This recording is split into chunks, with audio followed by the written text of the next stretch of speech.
The retirement party was my daughter's idea. I would have been satisfied with dinner at home, maybe a quiet evening with a few colleagues who had become friends over the years. 40 years at the same company had already given me more farewell speeches than I needed. But my daughter insisted. "You deserve something bigger," she said. So a private room was reserved at a restaurant downtown. My former co-workers came, a few neighbors, some relatives who hadn't seen each other in years. People smiled in that particular way they do around retirement, as if they're congratulating you and studying you at the same time. What will she do now?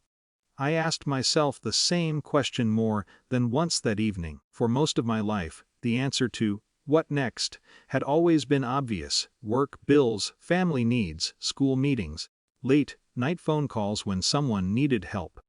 You fill the space in front of you. Then one day the calendar clears. My daughter arrived late with her husband and the children.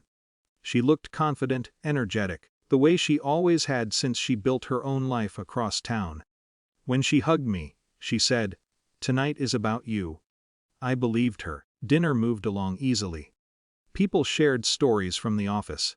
One of my former managers described how I had quietly kept several projects from falling apart over the years. Someone else joked that I had probably solved half the company's problems without ever asking for credit. I smiled and nodded. That part was true. Near the end of the evening, my daughter stood up with a glass in her hand. The room quieted immediately. She had a natural way of speaking that made people listen. She began kindly. She talked about how hard I had worked while raising her, how I had always made sure there was food on the table, school supplies ready, rides to practices and lessons. People around the room nodded. Some of them had seen those years up close. Then her tone shifted slightly. "Now Mom finally gets to retire," she said with a laugh, "which means she'll finally have time for the things that really matter." A few people chuckled politely. I watched her, curious where she was going. She continued, "From now on, Mom will be serving my family, helping with the kids, cooking with us, spending more time at our house." The room laughed again. Not loudly. Just enough to fill the silence that followed. I kept smiling. My daughter looked pleased with herself, like she had delivered a charming line everyone understood. Maybe some people in the room thought it was a joke, but I had heard that tone before in smaller moments over the past few years. Casual expectations disguised as compliments. I stood up slowly and walked to where she was holding the microphone. She handed it to me without hesitation. "I appreciate the kind words," I said. My voice sounded steady even to me.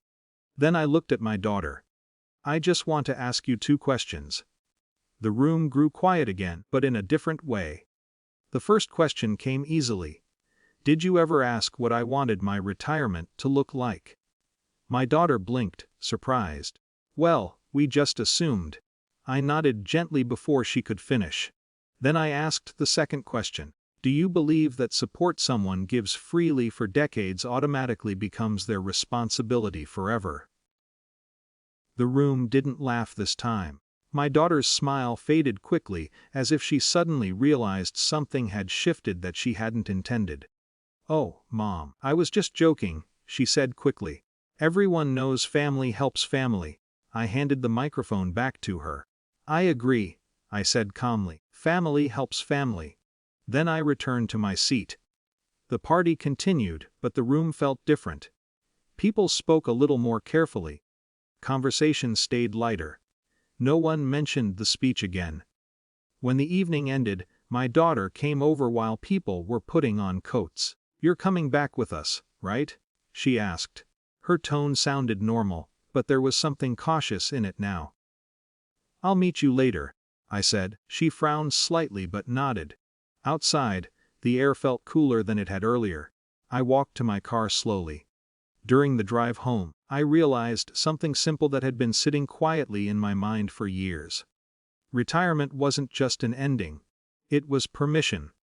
When I got home, I sat at the kitchen table and looked around the house I had paid for piece by piece over 3 decades. My daughter had always assumed this place was part of the future she imagined for her own family. But legally, the house was mine. I picked up my phone and called the real estate agent whose number I had saved months earlier.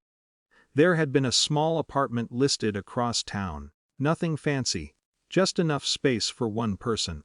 At the time I had hesitated, now I didn't. "Yes," I told the agent, "I'm ready to move forward." After the call ended, I started packing a few things. Not everything. Just the items that mattered most.